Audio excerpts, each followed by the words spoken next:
Genesis chapters 16 through 18. Chapter 16. Now Sarai, Abram's wife, had borne him no children. She had a female Egyptian servant whose name was Hagar. And Sarai said to Abram, Behold now, the Lord has prevented me from bearing children. Go into my servant, it may be that I shall obtain children by her. And Abram listened to the voice of Sarai. So after Abram had lived 10 years in the land of Canaan, Sarai, Abram's wife, took Hagar the Egyptian, her servant, and gave her to Abram, her husband, as a wife. And he went in to Hagar, and she conceived. And when she saw that she had conceived, she looked with contempt on her mistress. And Sarai said to Abram, May the wrong done to me be on you. I gave my servant to your embrace, and when she saw that she had conceived, she looked on me with contempt. May the Lord judge between you and me. But Abram said to Sarai, Behold, your servant is in your power. Do to her as you please. Then Sarai dealt harshly with her, and she fled from her.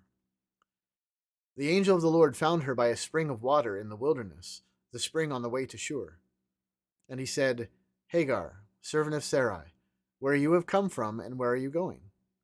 She said, I am fleeing from my mistress Sarai. The angel of the Lord said to her, Return to your mistress and submit to her. The angel of the Lord also said to her, I will surely multiply your offspring, so that they cannot be numbered for multitude. And the angel of the Lord said to her, Behold, you are pregnant, and shall bear a son. You shall call his name Ishmael, because the Lord has listened to your affliction. He shall be a wild donkey of a man, his hand against everyone, and everyone's hand against him, and he shall dwell over against all his kinsmen. So she called the name of the Lord who spoke to her, You are a God of seeing. For she said, Truly, here I have seen him who looks after me. Therefore the well was called Beer Lahai Roi. It lies between Kadesh and Bered. And Hagar bore Abram a son, and Abram called the name of his son, whom Hagar bore, Ishmael.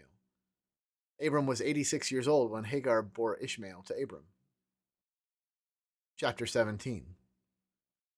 When Abram was 99 years old, the Lord appeared to Abram and said to him, I am God Almighty. Walk before me and be blameless, that I may make my covenant between me and you, and may multiply you greatly. Then Abram fell on his face, and God said to him, Behold, my covenant is with you, and you shall be the father of a multitude of nations. No longer shall your name be called Abram, but your name shall be Abraham, for I have made you the father of a multitude of nations. I will make you exceedingly fruitful, and I will make you into nations, and kings shall come from you. And I will establish my covenant between me and you and your offspring after you throughout their generations for an everlasting covenant, to be God to you and to your offspring after you. And I will give to you and your offspring after you the land of your sojournings, all the land of Canaan, for an everlasting possession, and I will be their God.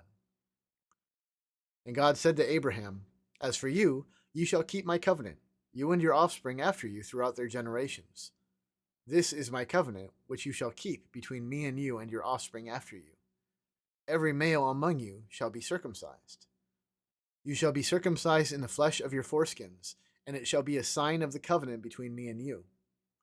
He who is 8 days old among you shall be circumcised. Every male throughout your generations, whether born in your house or bought with your money from any foreigner who is not of your offspring, both he who is born in your house and he who is bought with your money shall surely be circumcised.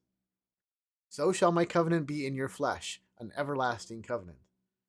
Any uncircumcised male who is not circumcised in the flesh of his foreskin shall be cut off from his people. He has broken my covenant. And God said to Abraham, As for Sarai your wife, you shall not call her name Sarai, but Sarah shall be her name. I will bless her, and moreover I will give you a son by her. I will bless her, and she shall become nations. Kings of people shall come from her. Then Abraham fell on his face and laughed, and said to himself, Shall a child be born to a man who is 100 years old? Shall Sarah, who is 90 years old, bear a child? And Abraham said to God, Oh, that Ishmael might live before you. God said, No, but Sarah your wife shall bear you a son, and you shall call his name Isaac. I will establish my covenant with him as an everlasting covenant for his offspring after him. As for Ishmael, I have heard you. Behold, I have blessed him and will make him fruitful and multiply him greatly. He shall father 12 princes, and I will make him into a great nation. But I will establish my covenant with Isaac, whom Sarah shall bear to you at this time next year. When he had finished talking with him, God went up from Abraham. Then Abraham took Ishmael his son, and all those born in his house or bought with his money, every male among the men of Abraham's house, and he circumcised the flesh of their foreskins that very day, as God had said to him. Abraham was 99 years old when he was circumcised in the flesh of his foreskin. And Ishmael his son was 13 years old when he was circumcised in the flesh of his foreskin. That very day, Abraham and his son Ishmael were circumcised, and all the men of his house, those born in the house and those bought with money from a foreigner, were circumcised with him. Chapter 18. And the Lord appeared to him by the oaks of Mamre, as he sat at the door of his tent in the heat of the day. He lifted up his eyes and looked, and behold, 3 men were standing in front of him.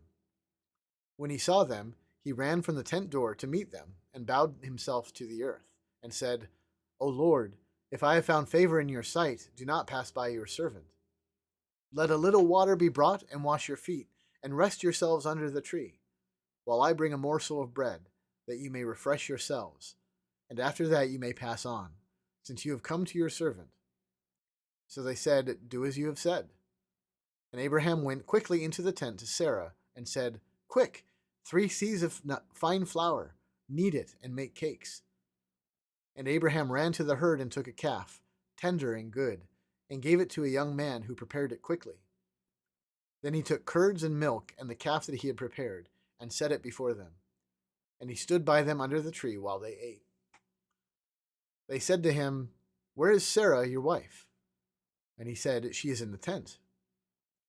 The Lord said, I will surely return to you about this time next year, and Sarah your wife shall have a son. And Sarah was listening at the tent door behind him. Now Abraham and Sarah were old, advanced in years. The way of women had ceased to be with Sarah. So Sarah laughed to herself, saying, After I am worn out, and my Lord is old, shall I have pleasure? The Lord said to Abraham, Why did Sarah laugh and say, Shall I indeed bear a child now that I am old? Is anything too hard for the Lord? At the appointed time I will return to you, about this time next year, and Sarah shall have a son. But Sarah denied it, saying, I did not laugh, for she was afraid. He said, No, but you did laugh.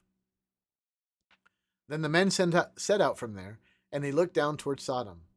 And Abraham went with them to set them on their way. The Lord said, Shall I hide from Abraham what I am about to do? Seeing that Abraham shall surely become a great and mighty nation, and all the nations of the earth shall be blessed in him? For I have chosen him, that he may command his children and his household after him to keep the way of the Lord, by doing righteousness and justice, so that the Lord may bring to Abraham what he has promised him. Then the Lord said, Because the outcry against Sodom and Gomorrah is great, and their sin is very grave, I will go down to see whether they have done altogether according to the outcry that has come to me, and if not, I will know.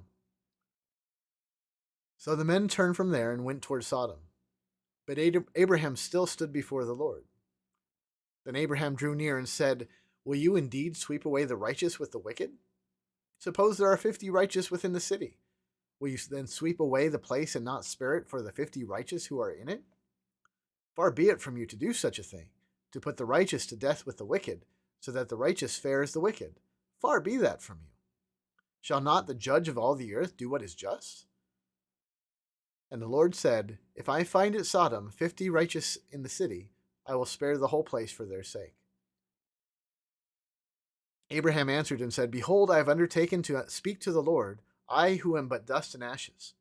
Suppose 5 of the 50 righteous are lacking. Will you destroy the whole city for lack of 5? And he said, I will not destroy it if I find 45 there.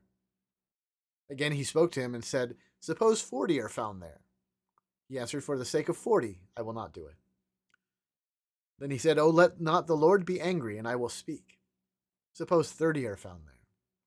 He answered, I will not do it if I find 30 there.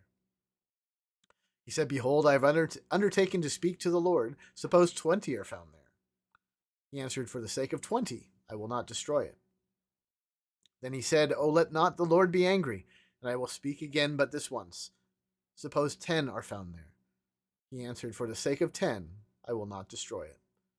And the Lord went his way when he had finished speaking to Abraham, and Abraham returned to his place.